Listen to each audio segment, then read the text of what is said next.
That's a mensch. So this is important. This is what's really important about being. Spirituality and religion.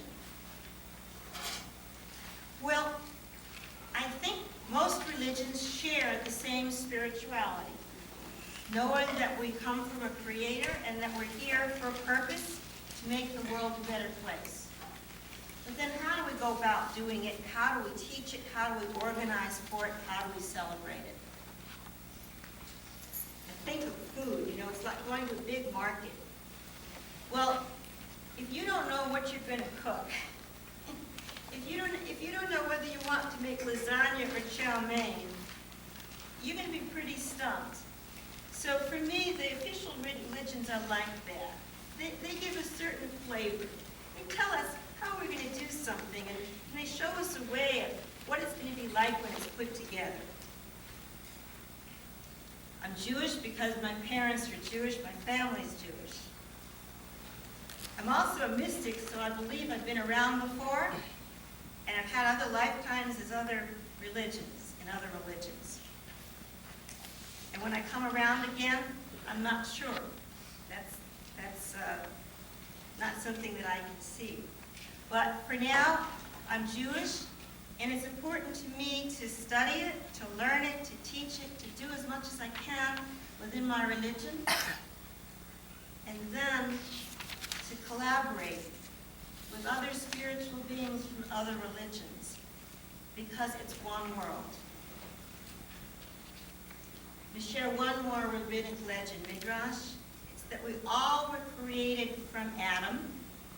Before Eve came along, there was an Adam, and he contained in him the souls of every person who would ever be born. Which means that all of us are souls descended from that very first person that God created. It means we're all relatives, we're all brothers and sisters. And so we need to go beyond our immediate religion, our immediate family, our immediate culture, and say, hey, it's one earth, it's one world. And it's in kind of a mess.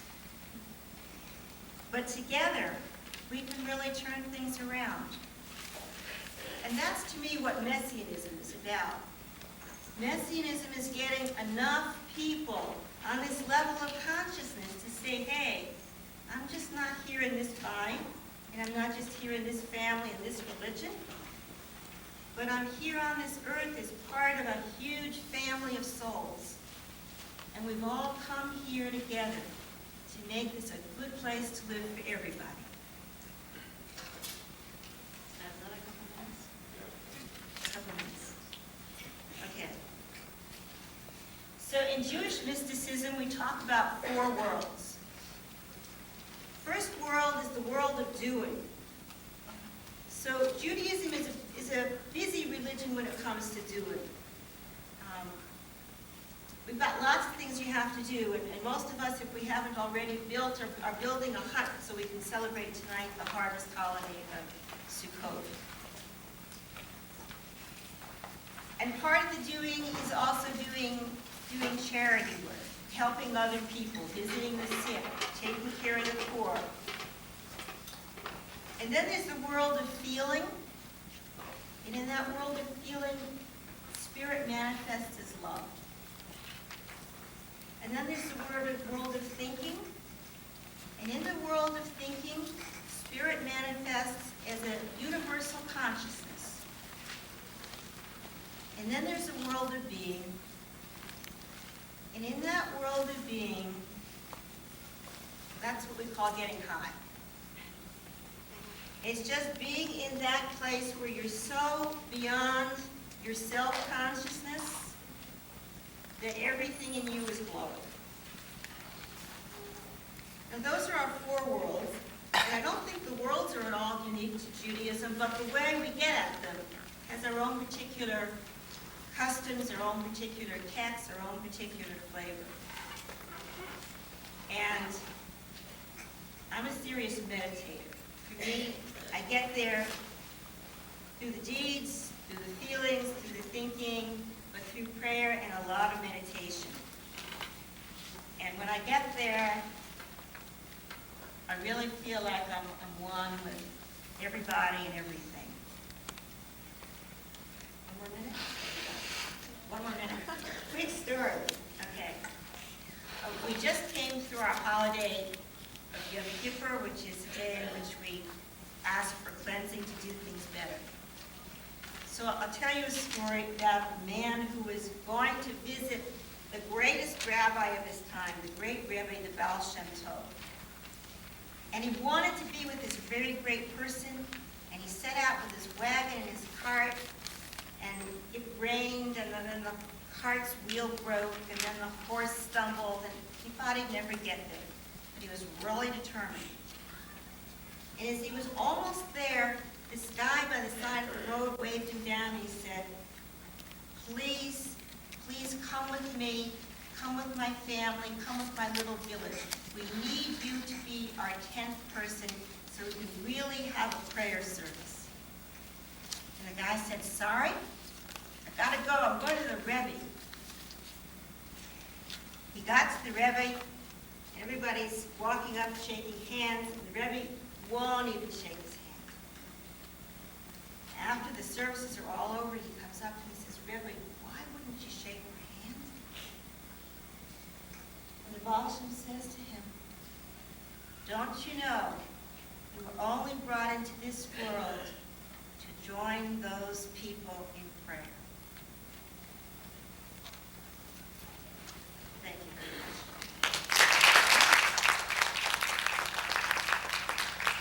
Thank you, Rabbi Weaver.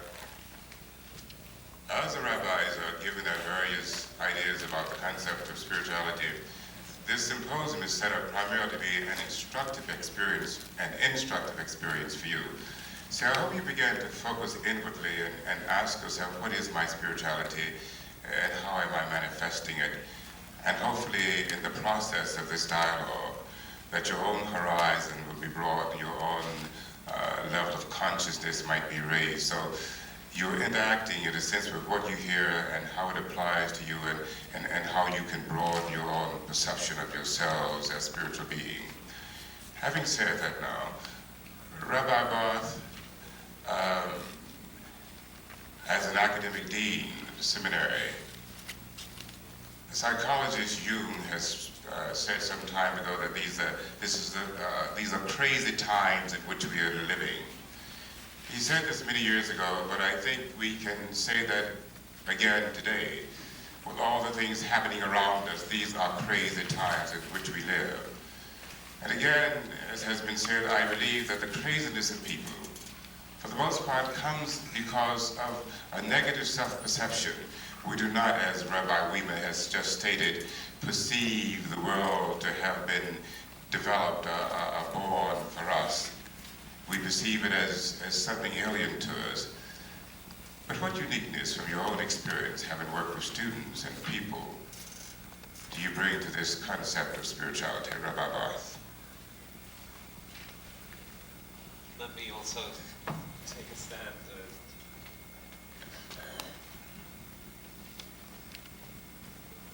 Me do battle with your question, Professor Barton, because it is a deep one. As I open my mouth, many of you can probably hear that I'm not a native of this great country. I grew up in a place that once thought of the United States as part of the colonies, and sometimes either regrets that it is not still part of the colonies, or on the good days is glad that Britain has its own problems and America has learned to go its own way. Your question reminds me of a teaching I heard from the rabbi who ordained me. I attended a seminary to become a rabbi in London, and my first studies were in theoretical physics. And then I set that world aside to study for the rabbinate. And I attended as a guest the ordination of several of my friends. And it was a very hot day. England is mainly famous for cold, rainy days, but once in a while it happens. And the ordination ceremony, as part of the proceedings, Rabbi Magadat, my teacher, took a prayer shawl, a large robe, and placed it over the shoulders of one of the students. The students had also earned a graduate degree and were wearing the regalia of a master's degree in philosophy, which they had earned concurrently. Rabbi Magadat reflected that it was an uncomfortable situation to be in, and that it was hot, and would be nice to get rid of at least one of the outer symbols that the student was wearing. But he said he would not do that for the students. He would let them suffer for a while. I should say that his compassion was also not moved towards himself as he was wearing the same regalia. He said, "It is not easy to stand with one foot in the realm of scholarship and academia, and with the other foot in the realm of faith and piety and spirituality. But somehow it is necessary to live with the discomfort, to know that sometimes it looks ridiculous, but nevertheless to know that that is the only way that the different and disparate qualities of human beings can be brought together." The truly unique thing that you have here in this symposium is an effort to do just that. There are many missions to college campuses of all of the great religions of humanity. As I visited universities here in the United States, in Europe, in Asia, and in the Middle East, there are many rabbis and ministers and priests and imams and gurus who are on campus seeking to instruct students and faculty in the ways of their faith. There are many brilliant scholars who devote themselves to the minute analysis and study of the texts of the great religions. The effort we have here is to understand where academia, where a critical mind and an appreciation for faith and spirituality come together. That is the uncomfortable challenge that this and the other symposia in this series throw out to you all. And it's not comfortable. It's very easy to be a scholar and to read a book and to think, this is a smart guy. He caught a contradiction there, and this document is dated from such and such a century, and they contradict each other, and a very smart person in the 7th century resolved it. That is very interesting. And to train your mind to do such things is part of what it takes. But that's not enough. And there are other great speakers and preachers and rabbis, many of them gifted far beyond whatever abilities I have, who are able to inspire people with faith, an understanding of what are the demands of the God of all humanity for each person, regardless of their own community of faith or creed or ethnic background. The struggle is for people who will work with both of those realms, to bring their critical faculties to bear upon the realm of the spirit. The realm of the spirit is an unusual one, because it cannot be carved out elegantly by any of the tools known to biology or physics or chemistry, as my physics professors once assured me. Another teacher of mine who just went back to England yesterday reminded me of one of his parables. He spoke about the world of the spirit and the life of the world to come, as if it is something very real, but almost invisible. He used to be a sailor, and it was out, he writes, when he went first sailing with well-meaning friends, that he got totally lost. As soon as the boat was out of sight of land, he had no idea in the world where he was. I don't know if any of you know the feeling, but as the boat goes up and down and it gets colder, it's not the most comfortable feeling in the world. And then his friend said, "Listen, you're not alone out here in the sea. There are lots of beacons. There are lots of little signs to guide you on the way." Rabbi Blue said he looked and he looked out at sea, and he couldn't see anything. And then as he got colder and colder, and the boat continued going up and down and rocking a little bit, he got more and more miserable.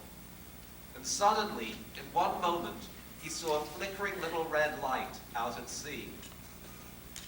And then when he saw that light, he saw another one, and another one, and another one, and another one. And that is an image of the world of the Spirit. The lights and the signs that call you to an appreciation of the world of the Spirit They surround us everywhere in life. But sometimes we are too caught in our own misery or too entrapped in our own struggles to see them. But once you allow yourself to become conscious of them, they are surrounding and pervasive and everywhere to guide us along our way. That story could be told perhaps by a teacher of any religion. Let me share with you, as did Rabbi Weiner also, an image from the Jewish mystical tradition. Many of us have a problem understanding why there are so many problems in the world. Any professor of philosophy would teach you to ask this question: if God is good, and we hope that the God that we all look to is good, and if God is omniscient, if God knows everything, and if God is omnipotent, if God can do everything, where are all the problems in the world coming from? Why are there earthquakes that kill innocent people? Why are some people born with minds and spirits that are so destructive that they carry out acts of random violence? Why is there hunger and strife and war in the world if God is so powerful and could change anything? The vision developed by Rabbi Isaac Luria in the Middle Ages suggests that this is what happened at the very beginning of creation. The first thing that was created, if you remember the story in the beginning of Genesis, was light. God said, "Let there be light," and there was light. Remember also that the sun and the moon and the stars had not yet been created. So where did this light come from? Our mystical tradition says that this light was the original divine light of creation, and that God had prepared vessels that would contain this light so that creation might come to be in an orderly and a luminous and radiant way. But that a catastrophe happened at the moment of creation, and that instead of filling these vessels that had been prepared for the light, the vessels shattered and darkness came into the universe. And that sparks of this original light fell to the world and into all the reaches of the universe and all the reaches of creation. And because the vessels were shattered, the world could no longer exist according to the original vision and plan of God. And that the task of each human being in this life is to pick up those sparks and to return them to their original source of divinity, so that the world can only be rebuilt according to the divine plan if everybody takes their part in that rebuilding. None of us knows which are the sparks that fall to us. None of us know which of our actions are great and which of them are small. We have only a very limited perspective. We do not know the power that each action of ours can wield to make the world a better place.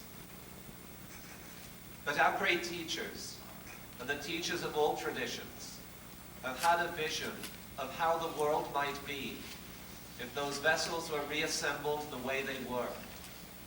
The vision of a world where each person will live under their vine and under their fig tree, and no one will make them afraid. A vision of a world where the wolf and the sheep and the lion and the young child will walk together, and none will seek to attack the other. A world that the prophet says will be full of the quest for the knowledge of God, and will then be full of the knowledge of God, in the same way that the waters cover the sea. A world without strife and a world without hunger. Those are the visions that the great teachers of the past gave to us. And we see in the world around us here, and I live one neighborhood over in Park Slope, and in other parts of the United States and in the world, that we are very far from actualizing that vision of the prophets. Isaac Luria, in his vision of the broken vessels and the fallen sparks, he holds out to us one explanation of why the world is so far from our original vision, and offers us a chance for each of us to take part in the redemption of the world. Rabbi Blue reminds us that the little sparks can be very hard to see. Each of us go through our own struggles. We have exams and papers to write. We're in the final stages of completing my own doctorate, and believe me, I know what it is to have people chase me for papers and deadlines and exams. We each have our own struggles, and it can be very hard to see the little sparks and flashes and beacons that call out to us. And when we see them, we need to evaluate what it is that we are setting about, because we are critical and thinking people. I don't know whether the original story of creation took place the way that Isaac Luria described it. I doubt very much if the story of the creation as it's written in the book of Genesis is in any way a realistic account of what happened either 5 or 10 or 100,000 years ago. We have been trained to be critical thinkers. We are educated and informed by the realms of science and philosophy and technology about some of the realities of the world that surrounds us. And the historians and anthropologists, with their discipline, have taught us of the way that our religious texts came into being and the way in which they molded the original religious societies based around them. Our struggle as religious human beings is to take all of that knowledge and not allow it to smother or to defeat the spiritual quest that lies within each of us. Thank you.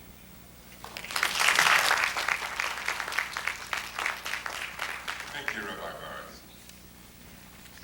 We've just been joined by Rabbi Yisrael Francis, who is an Hasidic Jew.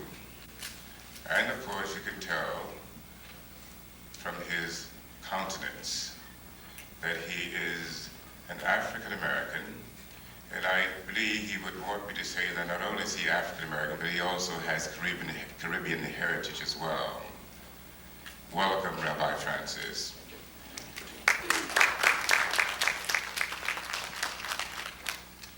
Rabbi Francis, as a Hasidic Jew, and being somewhat unique in that religious sect, how do you define the concept of spirituality? How do you see the difference between spirituality and religion? And how does indeed spirituality manifest itself in the nature of the human being?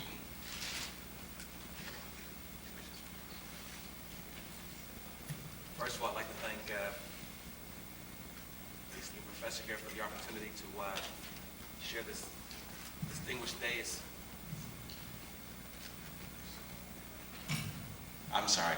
I'd like to thank the distinguished professor for allowing me to join this distinguished dais and talking about something that's extremely relevant, not only to people of my particular religious affiliation, but anyone in the world who desires to change the world for the betterment of the world, and that everyone is a participant and a beneficiary of that change.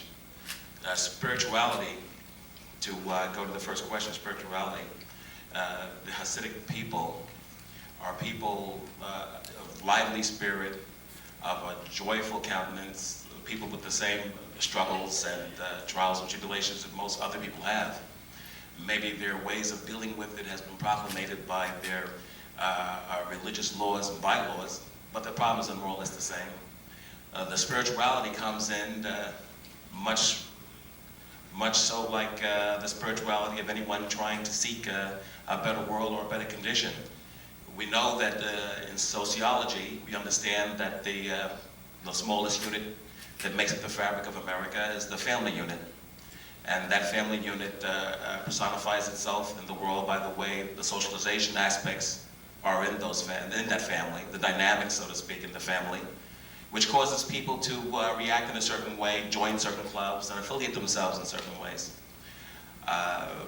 And coming over here, I couldn't help but notice and think about the name of this great college, the name of a man, Medgar, who dared to personify the spirituality of which we try to define and which you'll see we won't come to any conclusions today because spirituality really can't be defined.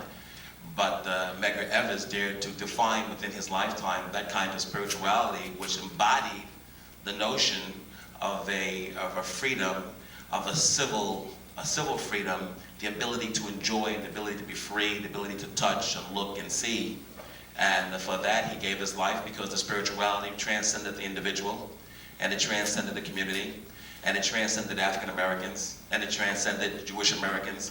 It transcended anyone and any person who dared to live in a society that was free of those things which, to most religious groups, are considered evil. Martin Luther King also was one to dare to go beyond the pale, go beyond his existence. I gave a speech at IS 167 over on Utica Avenue, and I was explaining how just 30, 40 years ago, certain things we accept as being commonplace today was not commonplace in 1964. It was not commonplace in 1960 or 1959. And if you were brought up in America, a lot of these social upheavals and regenerative process in order to make the world a better place had harsh realities and harsh overtones. And it was seen on television and experienced by most. But again, Martin Luther King, if we look at his age, 27 years old, 26 years old, he dared to break the vacuum and talk about the spirituality that's required in the world to make America great. And here we are sitting down at Medgar Evers, a school that bears the name of a great man, enjoying that kind of freedom that these men did to go beyond the pale, to experience, to personify that spirituality. It doesn't come in color. My own Rebbe, Menachem Mendel Schneerson, the Lubavitcher Rebbe, went beyond himself, outside of himself, spoke to Jewish people in the world, and by that same token, spoke to people in the world in general by telling Jewish people, Hasidic Jews, that we have a job to do, and that the job just is not for Jews to bring Mashiach. It's not just for Jews to look and wonder and to think about this great time when there'll be no more sicknesses, no more famines, no more deaths, no more illnesses. But the world is made of many people. No one exists within a vacuum. Even Gentiles have the great, great, great job to do to assist in bringing this era of redemption about.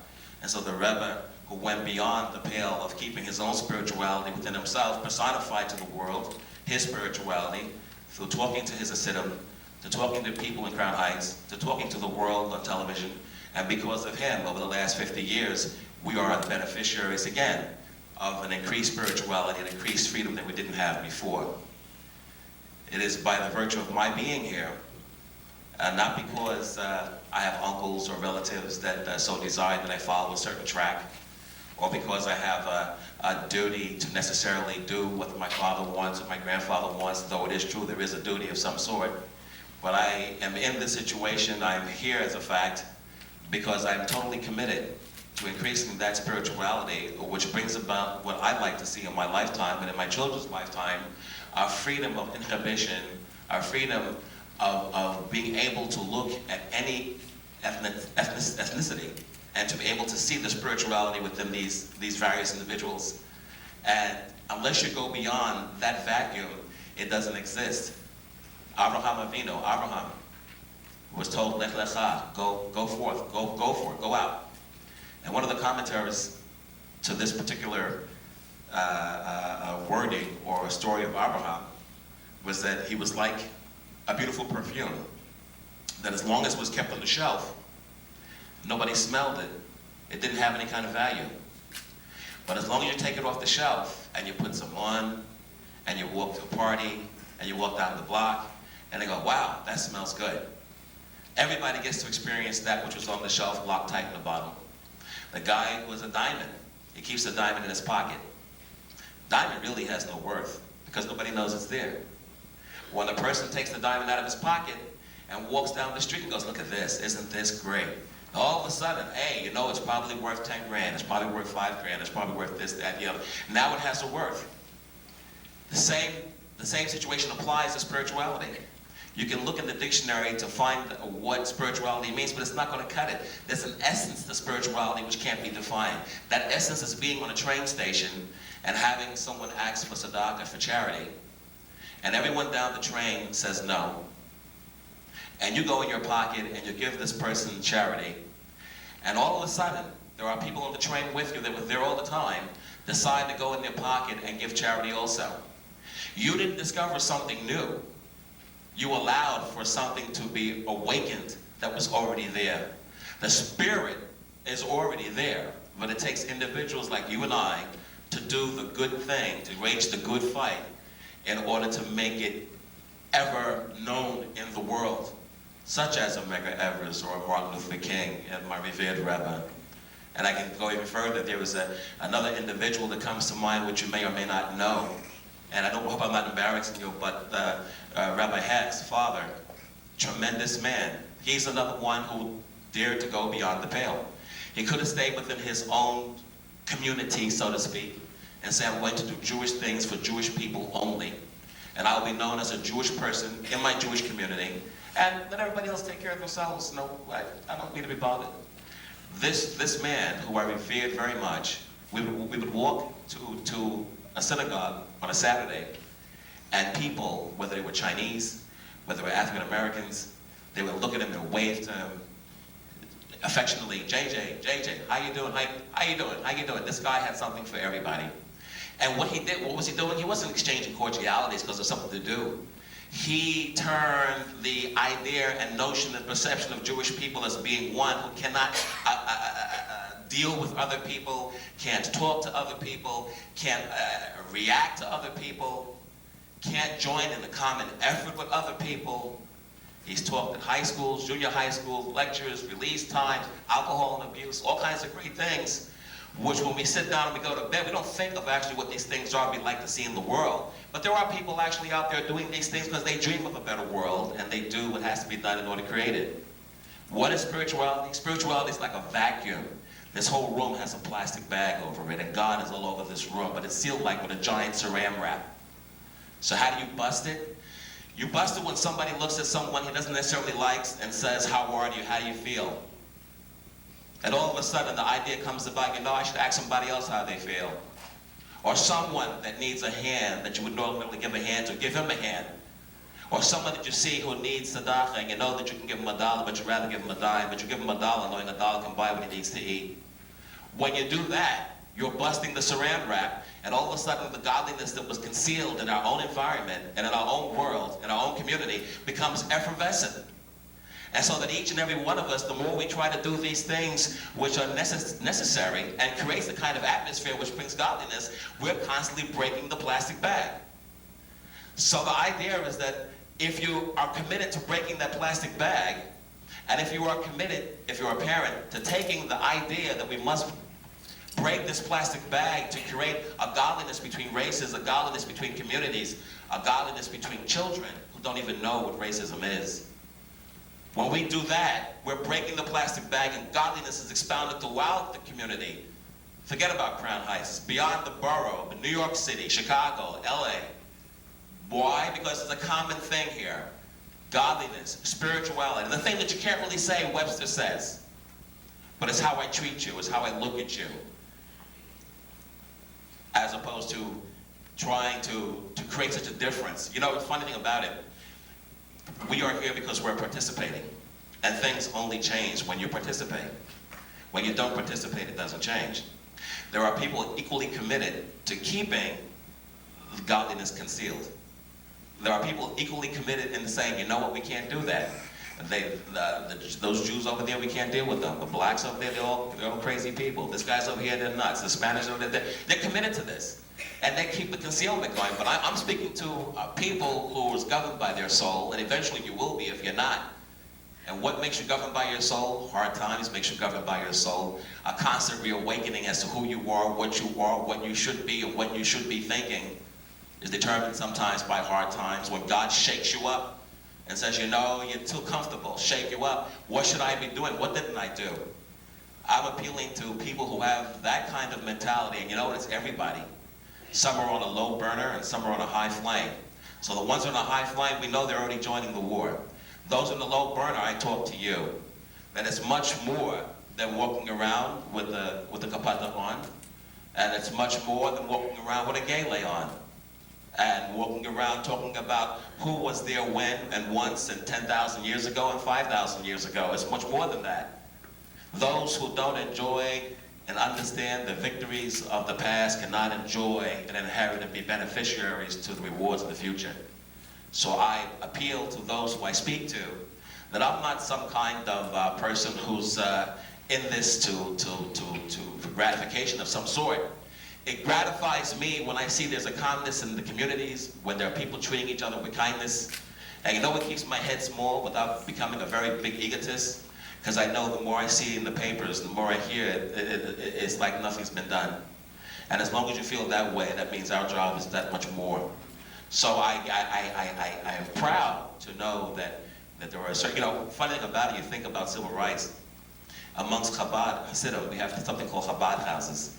And they go out to all the countries, all the cities and states, and what they do is to teach Jewish people how to be more involved in their religion. But not only that, they spread the goodwill of Lubavitch to people who necessarily are on that low flame, and that's everybody. And they do it no matter what. They do it no matter with no cost. They do it no matter if they can't afford it. They do it no matter if they have food. They do it and they invite people over. If they have only one chicken, they share it in 20 pieces. It doesn't matter, as long as you're involved in that collective process of participating. But how much so different was that from the freedom fighters in the South? Going to spread the idea that there's only one God, and that religious freedom and toleration is something that we should all experience as Americans, and by God, the world can't exist without that kind of tolerance. And a lot of them risk their lives for it to wake up those on a low flame. A lot of them. Of course, your school is named by one. So I think it's honor done all around. We should applaud ourselves and also seek to find those who are on a low flame to tell them that God is truly good and that it's not a matter of being ethnocentric to the point where I'm better than you, but ethnocentric and proud of being Jewish or proud of being African American if it causes you to do the right thing. And what is the right thing? The right thing is the godly thing, bringing peace and harmony, love, and that undefined quotient that you can't find in Webster's, spirituality. Thank you.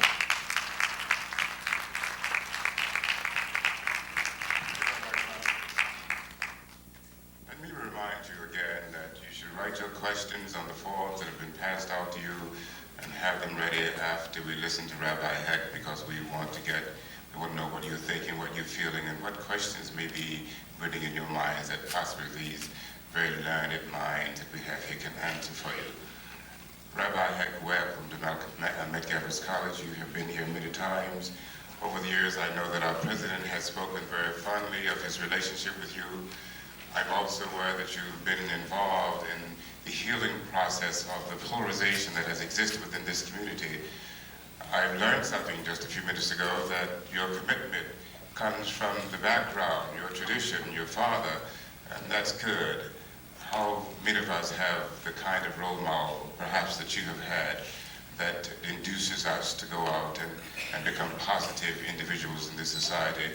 From your perspective and from your involvement in the Crown Heights community and your relationship with Medgar College, how would you define spirituality?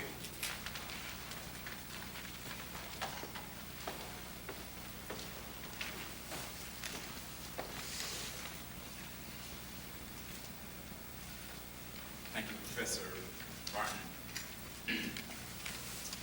It's interesting, you give me a topic to speak about in 10 minutes that it's virtually impossible to do.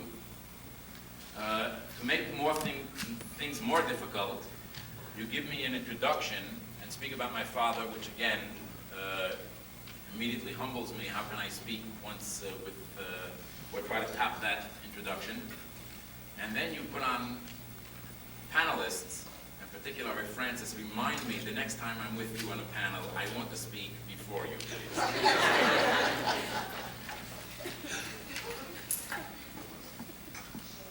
Yes, it's true, I was very lucky to have a father who committed himself to many of the ideas and ideals that I commit my life to. And one of the things my father also thought and taught was, listen, when you're speaking to people, you gotta really put it down on the table. Give a definition that people can understand. And I will try to give you now, to address these three issues in a very mamoshes, a very actual and tangible way to these three things. The first thing I want to make mention is Hasidism teaches that there is not only physical and spiritual, but there are actually three dimensions. There's physical, there's spiritual, and godly. You may in fact, as many of the speakers mentioned, you may in fact do an activity that is extremely physical, but godly. You can also do an act of spiritual in nature, and it can be very ungodly. It can be a destructive spiritual energy. So just like we have in the physical world, both positive and negative, you also have in the spirit world, both positive and negative. If we try to look for a definition in one sentence or less of spirituality, perhaps the only thing we can say is that it's not physical. For someone who never saw a boat, the only thing I can say is, well, it's not like a car, and it's not like a train, and it's not like an airplane, it's something different. And likewise, when we talk of spirituality, because we see things through a physical perspective, with our physical eyes, and feel it with our physical heart, physical body, etc., that to give a real definition of spirituality, it's impossible, at least in 10 minutes. What we can say is, a working definition for spirituality is that it's not physical. I'm happy that you pointed out, in your second issue that we should talk about, Professor, the difference between religion and spirituality. Because there's a very strong difference. You can have a very, very religious person that's totally not spiritual at all. They will do the rituals, they will get up, and as Rabbi Francis mentioned before, it's not the garb that you wear. This person can wake up in the morning and go through all the rituals. And in Judaism, we have rituals from when we open our eyes, before we get off our bed. Throughout the day, the Code of Jewish Law tells us how we have to tie our shoes, how we have to address everything that we do throughout the day, until we go to sleep, before we close our eyes. Nevertheless, you can be a very, very practical, ritual Jew, practicing Jew, but not be spiritual at all. And unfortunately, many, many times we see those people. Perhaps a word for them would be robots. They just walk around and they actually live a certain lifestyle, but they're dead. They are dead long ago, unfortunately.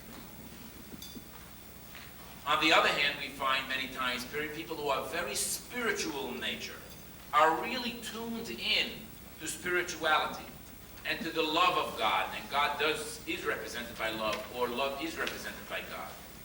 And in that way, there are people who are spiritual, but not necessarily godly, or not necessarily creative, or not necessarily helpful, because they do not live up to the number one rule of loving thy neighbor as you love yourself, as the other rabbis mentioned, doing that bit of kindness and love and sharing with another person.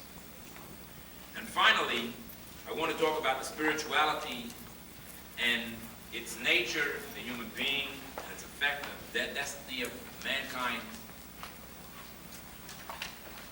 Unfortunately, we can many times have people who are extremely spiritual and very, very destructive, because they're simply using that energy in a bad way.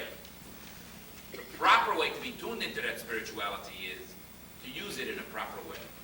I recently heard a very interesting example for us to understand and to know that spirituality exists, and perhaps an example that will help us motivate ourselves to tune into spirituality.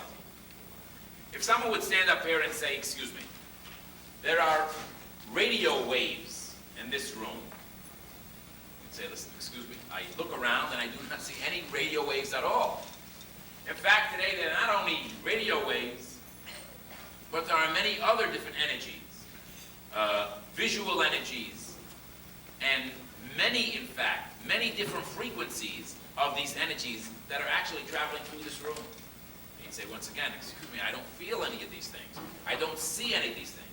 But in fact, if we would line up 20 radios and turn on these radios, we'd be able to listen to 20 different stations, because their energy, those radio waves, are in fact in this room. And likewise, if we're able to bring 20 TV sets, we were able to set them up on all different stations, and in fact receive that energy and be able to actually see and hear what's being played, or translating those energies into actuality. Every single human being, we are in fact a radio or a TV monitor. That we have to do is turn on the frequency properly. Feel the energy. Experience the spirituality. Recognize somebody else's spirituality and holiness. One of the things that came out over the past 3 years in working with the Crown Heights Coalition and working very closely with Dr. Jackson, who I admire and love and respect, is that to truly have acceptance of other human beings, of other people, particularly if they're so different than ourselves, is only through recognizing that there is a God. Because if we look at the external, then why should I like you and why should I respect you? You think different, you act different. There are not two people in this world that look exactly alike. We all look different, we all sound different, we all speak different, everything, our whole being is something different. And as mentioned by our speaker before, that each one of us, in fact, are unique. And only by understanding that we are, in fact, creations of God, that there is a spiritual energy that is, by the way, very similar on the spirit level from one to another, then we can learn to respect each other, to love each other, to care for each other, to help each other, to do for each other, to join hands and do for others. To be tuned into spirituality on a level that we actually really change our being and change our life, change our existence, and change our actions, change our conduct, which is most important, is in fact a blessing. And all I can end in is with a blessing, I suppose, to myself as well as everyone here. That I hope and pray that we, in fact, as mentioned earlier, we, in fact, have the energy to be able to reach that spiritualism within us, that spiritual energy within us. And through being in touch with our own spiritual power, we will be able to recognize and reach the spiritual power in someone else. And in that way, we will recognize the greater spiritual power, the godliness in the world, recognizing that we are all creations of God, children of God, and in that way, we have to bring about, as we spoke earlier, that special world, that special era of peace and love. We can, in fact, change the world to make the world the messianic age, or the fact that we speak about the coming of the Mashiach. We can bring that peace about, we can bring that love about, each one doing our share. And in that way, we can influence the world around us to make those changes as well. Thank you. Thank you, Rabbi Head. And now, would you kindly write your questions down, and I'm going to ask my assistant, Ms. Brown, here to come around. You pass them to her, she'll give them to me. Kathleen, would you take the questions for me? Gentlemen, you have given us much to think about. And as I listen to you, it's interesting to note the similarity between the Protestants' perspective and the Islamic perspective, and now the Jewish perspective. There is no difference. What I've learned, what has been reaffirmed in a sense, is that it's almost inexplicable and certainly indefinable. And yet it's there.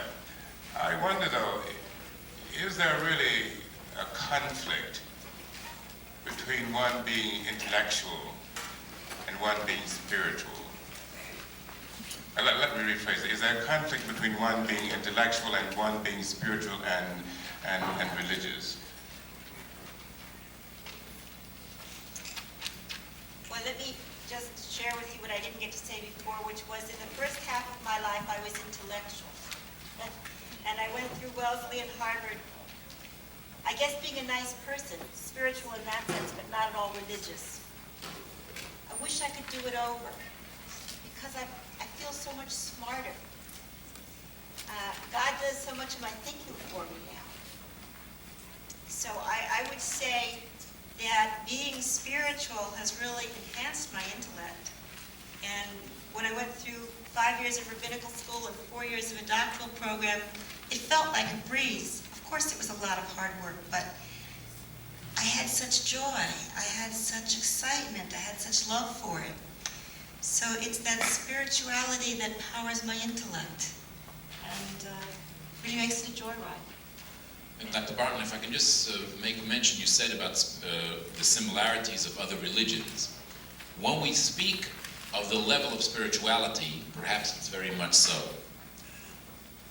Where we differ in one religion to another religion, and particularly what Judaism stresses very strongly, is all those mitzvahs, the 613 detailed mitzvahs, what we refer to as religion, that I spoke of, that those people who are actually dead and robots. The truth of the matter is that, in fact, is the dials on our radio to get the frequency, to feel that power of spirituality. So all these rituals and nuances and even the customs that we do, right now, the holiday of Sukkot, building the sukkah, taking the lulav and esrog, walking around the palm branch and the citron and the myrtle and the willow, all these are different antennas, if I may, that receive that energy. Unfortunately, some don't internalize it, don't really bring it in. But in fact, we differ very much from other religions in the way we actually receive that energy. The energy is there, and hopefully from all perspectives, we're going to talk about that same energy. All right, the other, you'd like to comment on that question?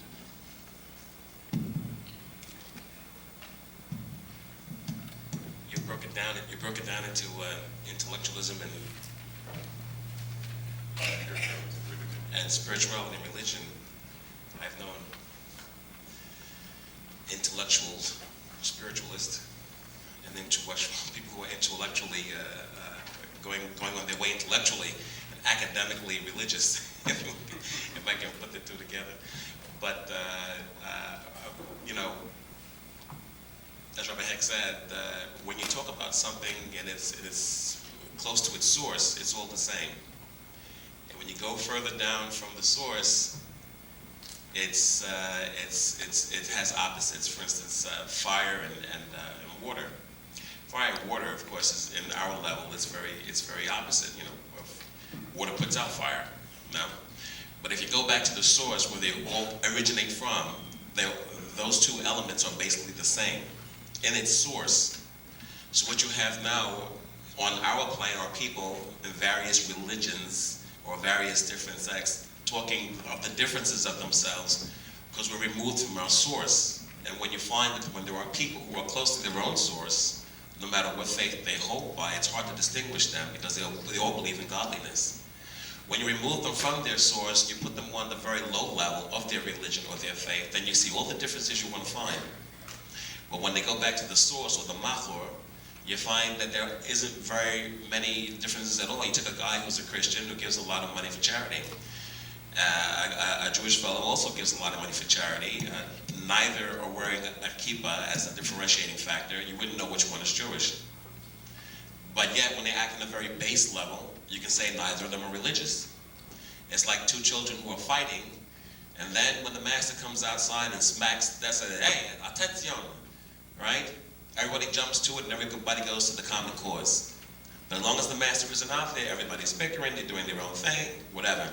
So yeah, on a very base level, there are differences. Truly spiritually, from its source, when you look at all three religions, there isn't any difference if they hold that God is the true master and their only job is to serve the master.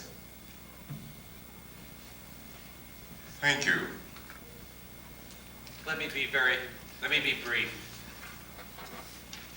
There isn't necessarily a contradiction between the realm of spirit and religion and the intellect, but there is a struggle. And each of those different qualities appeals to different parts of us. We need to try to bridge the gulf between what can look like a very, very deep chasm. But God gave us both a mind and a soul, and the desire and the ability to bring them both together to look at the same questions and to teach us. Thank you. Now I'm going to move on to questions from the audience. I have given each of the rabbis a couple of questions, and I should let them ask the question and respond accordingly. Rabbi Weaver, would you like to begin? Rabbi Weaver, would you like to begin? Anyone of And us? I have the questions that you have. Right. Okay. I'm going to take the biggie. Who is the Messiah and what is his name? I don't know.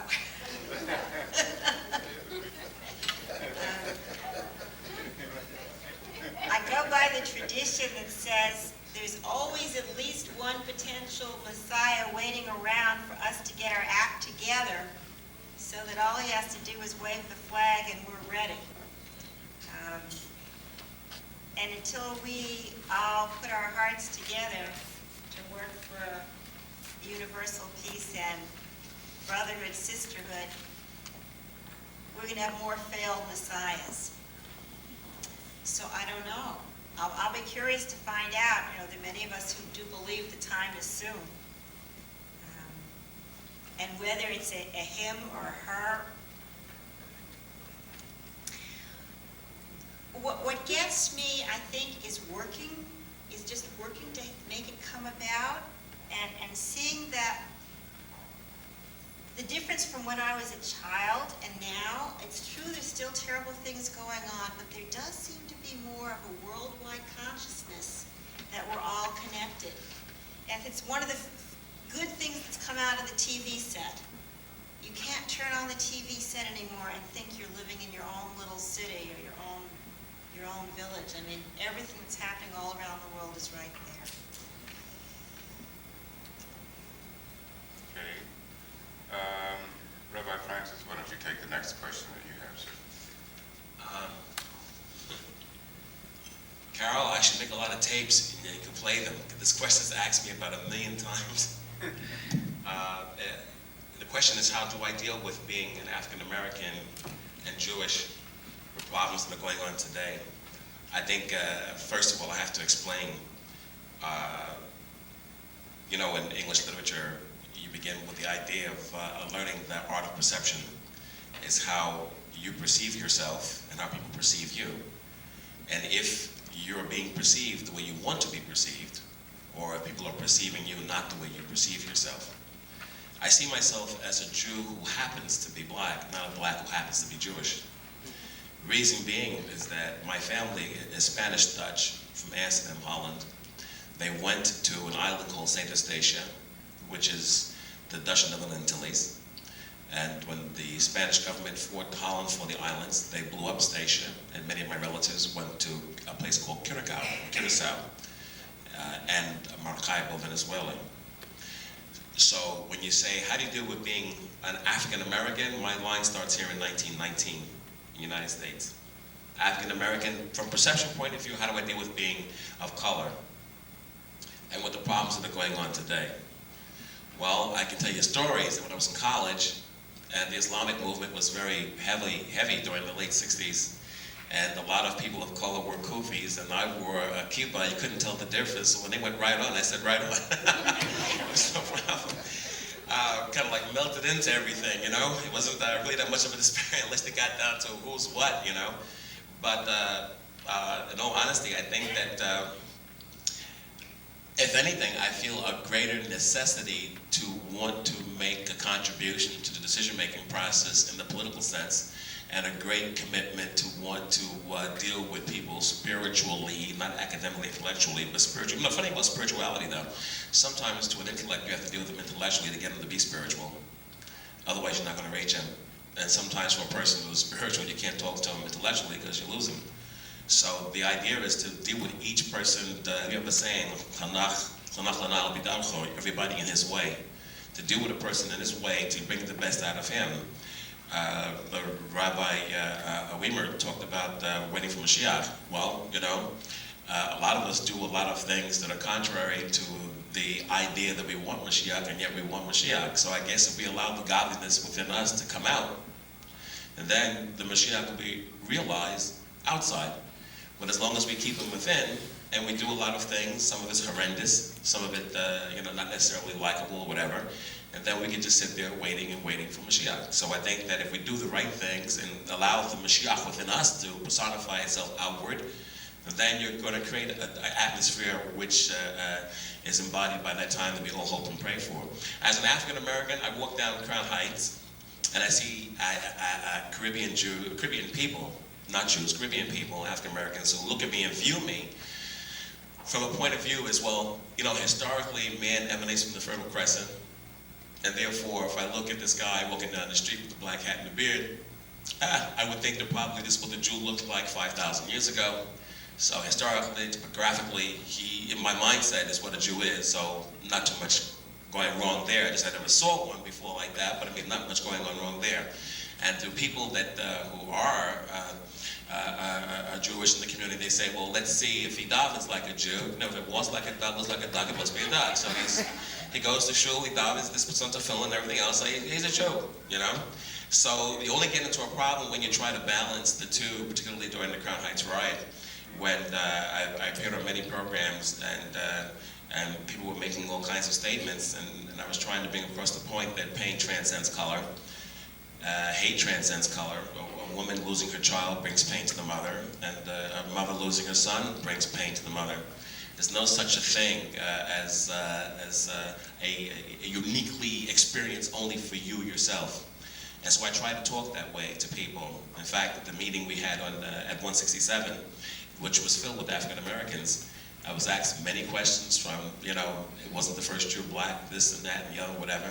And I told them every question is important and every question deserves an answer. And the idea is that being you're here asking a question means you want to know. And if you want to know, that means we're going to all be enlightened by the question and the answer.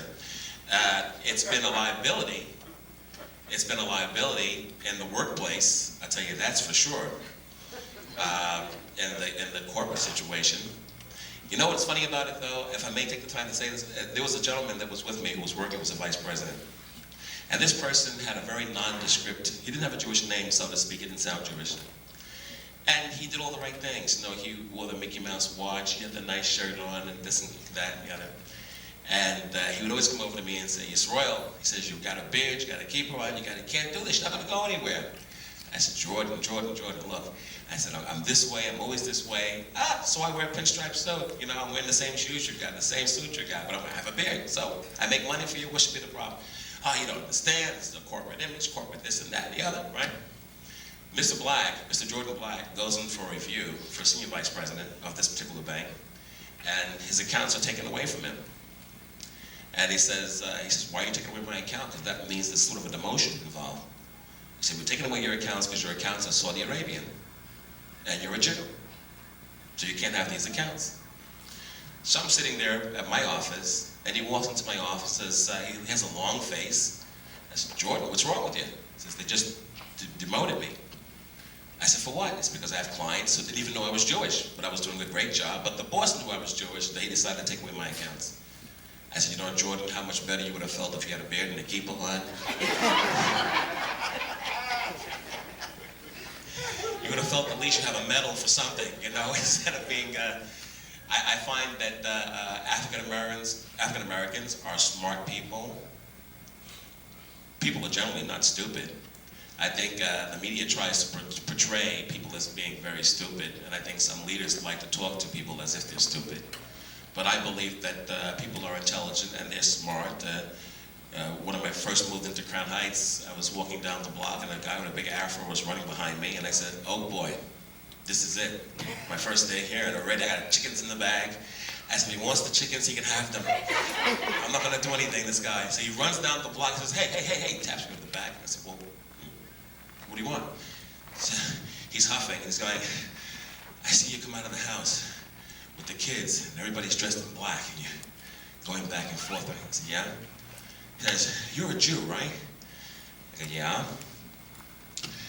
And And I said, oh boy, here it comes, you know. He says, you're a Jew. He says, don't you find it real hard living out here? So I told him, I said, look, I said, I have a choice. If I'm not going to run and hide and live like who I'm not, I have to only hope that people who don't like what I am will learn to tolerate what I am, that they'll grow to understand who I am, so that I can be who I am and they can be who they are.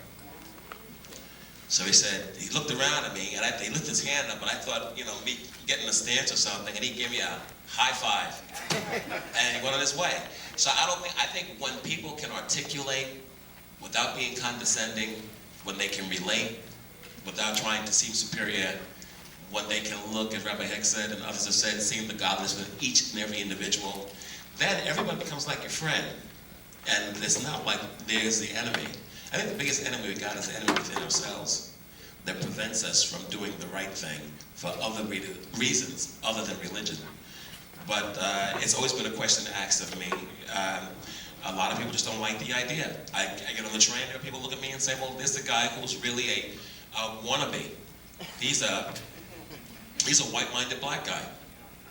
You know, look at this guy. And since I've gotten so much notoriety in the press and other things, I can't really walk down the street downtown Brooklyn. My wife and I went down there to grab some things from a medical store, and I was stopped on every block from congratulations to the wedding. And I said, I've been married 25 years ago. But I know what you mean, thank you very much, you know.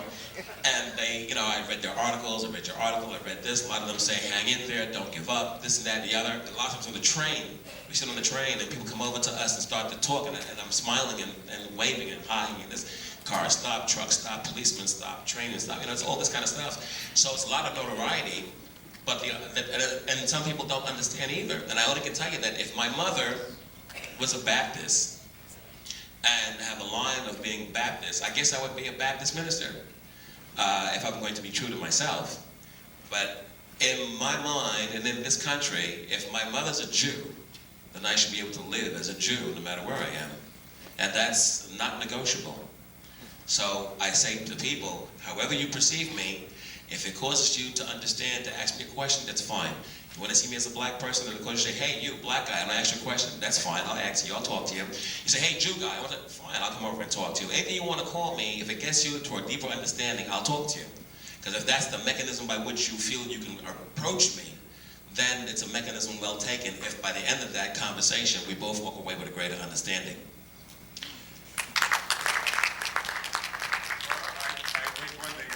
That people want to know, and certainly these questions are a manifestation of the queries in the minds of those of you that are present here. Rabbi Heck, why don't you take one of the questions that you have, or two of them if you like, or three.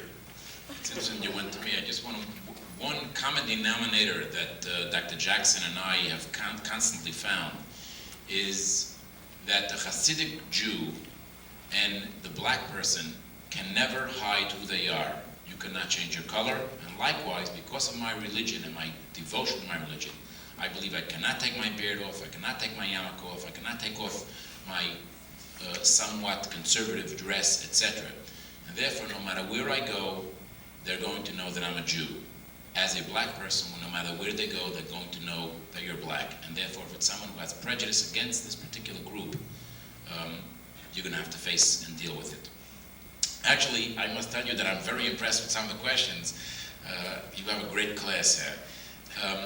Let me just say, I'll paraphrase the question and give it in just to try to be very brief. In essence, the question is asked, did God in fact create evil? And Judaism teaches that God created everything. If you say that there is a power in this world that is against God, meaning that God did not want it to exist, that you're saying in essence that there's two gods. So we believe God created everything. Why did he create evil? Because he wanted us to have free choice. In order that we should have free choice, both the good and evil had to be equally enjoyable on a certain level.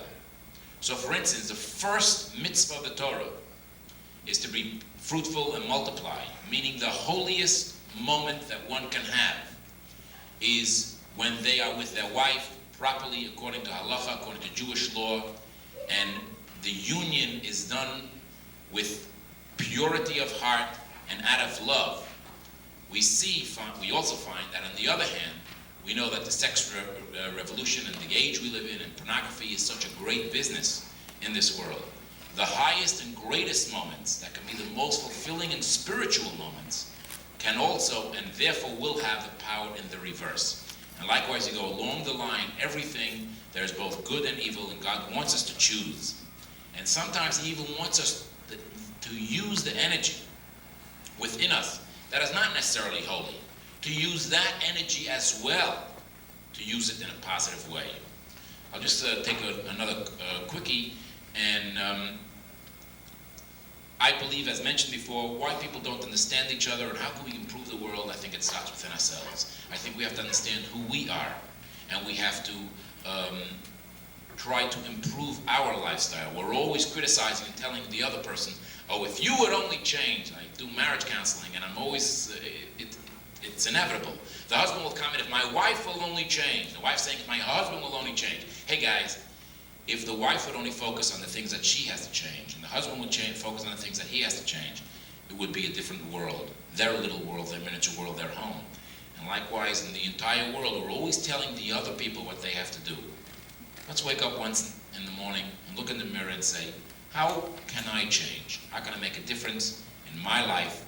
And that automatically will make, understand myself better, and that way others will understand me better, I will understand others better, and others will improve themselves. Thank you, Rabbi Heck. Rabbi Bath, would you mind addressing a couple of the questions that you have, please? Got one question which at many levels betrays my own lack of learning. The question was, when I said that the United States of America went their own way, what did I mean by that? America, as some of you probably know, started out as colonies established by some of the great empire builders of Europe.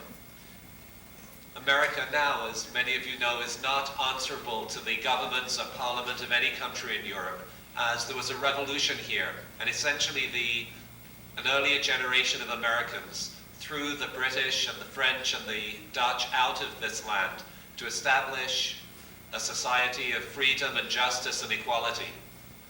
As the African American community, I think, knows better than some, that freedom, justice, and equality did not immediately apply to everybody.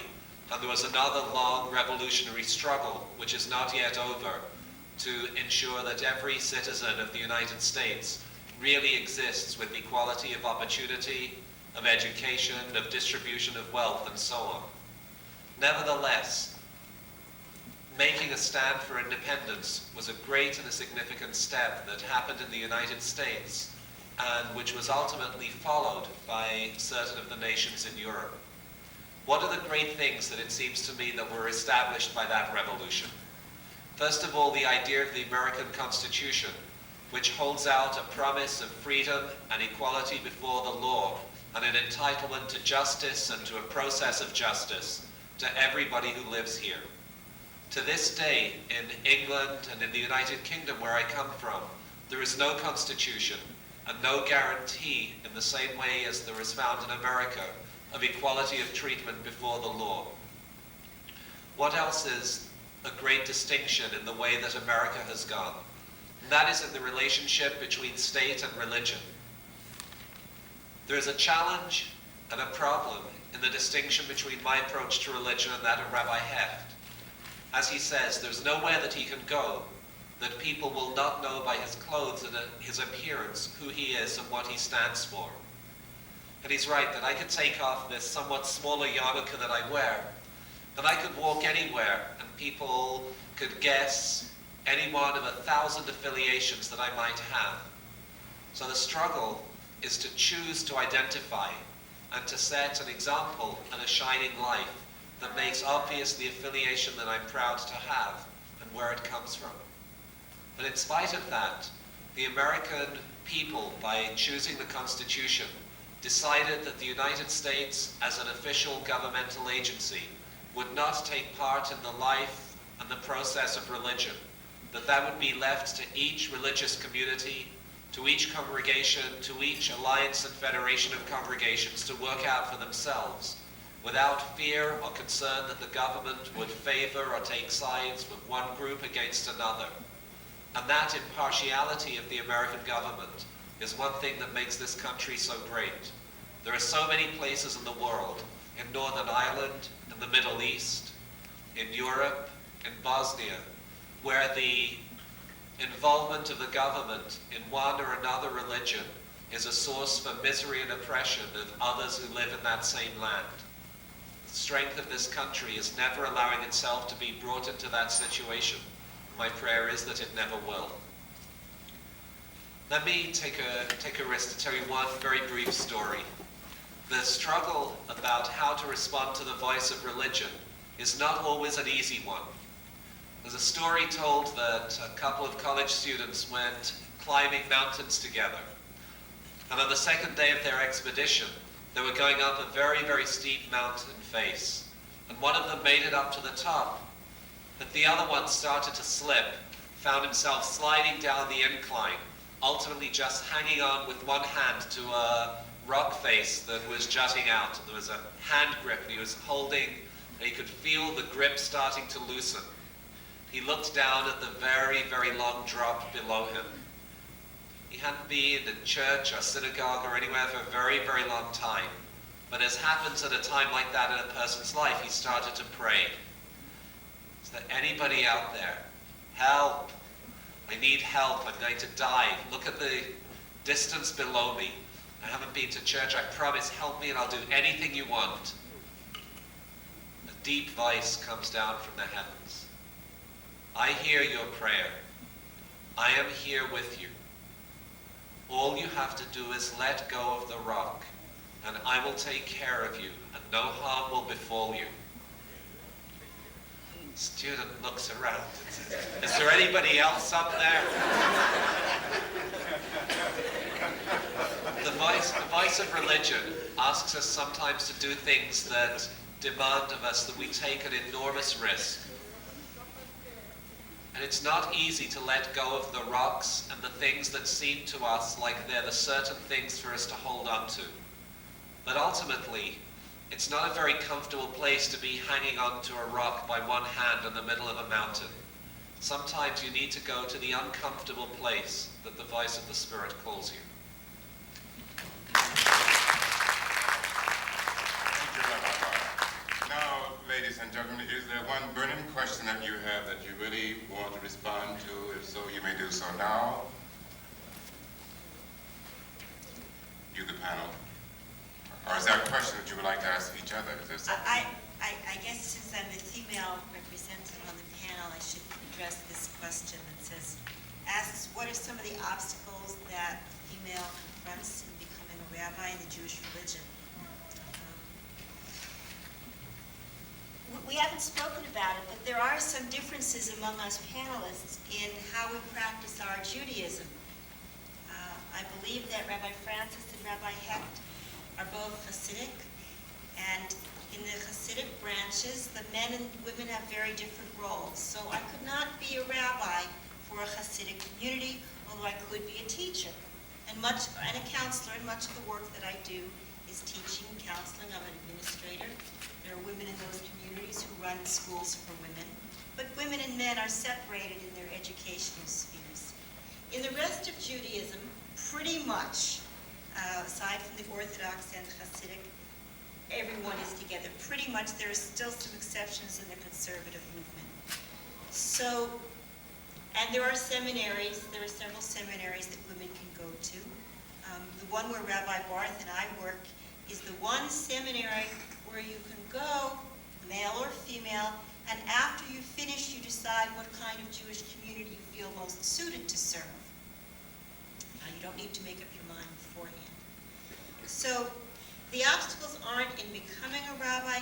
The obstacles that exist, and there are some, they're the same that are there for women in the business world, in the world at large. Once you're out there and you want to earn a living, do you really have equal opportunity?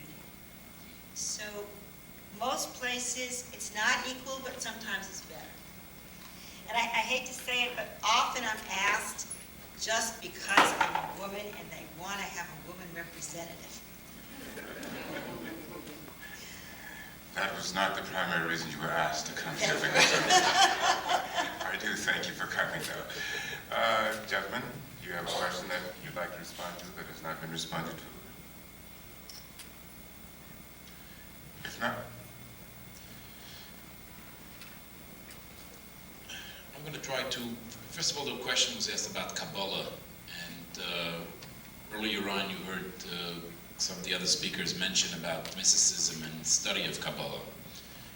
Although Hasidism, the teachings of Hasidism and the philosophy of Hasidim is much based on the Kabbalah, we believe that Kabbalah in its purest form can in fact be more of a detriment, more of a destructive factor rather than constructive factor within a person's life. Only because of many of the terminologies, many of the thoughts, because it is so high, meaning so great and so spiritual, that it actually uses many, many physical terms that we can somewhere, if I can use the term, get lost and really get hurt if you don't know how to study it properly. And it has been customary within Orthodox Judaism that up until the age of 40, one does not study Kabbalah at all. Today, as I mentioned, much of Kabbalah has sort of been refined or adulterated, depending on from what level you look, and has been taught.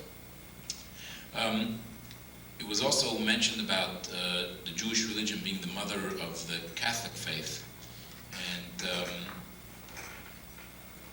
within Orthodoxy, not only for the Hasidic Jew, but any Orthodox Jew, we believe we are following the exact word of God's Bible, of the 5 books of Moses, the way it was given over to Moses at Mount Sinai. We believe the entire 5 books of Moses were given at that Sinai, and even all the explanations, meaning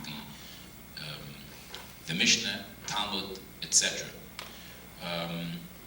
Many religions have in fact come from Judaism, particularly that Abraham has been the father of more than one nation, and many of the other nations who now practice other religions are in fact based on much of the thought of the process within Judaism, particularly the concept of one God, etc. I think the one thing that was brought out today was we are all given a spiritual gift. Life in general, our physical life is a gift. And if we woke up this morning and opened up our eyes and were able to get out of bed, that was a gift from God. Likewise, God gave us a spiritual gift. And we have to be aware of that spiritual energy that we have.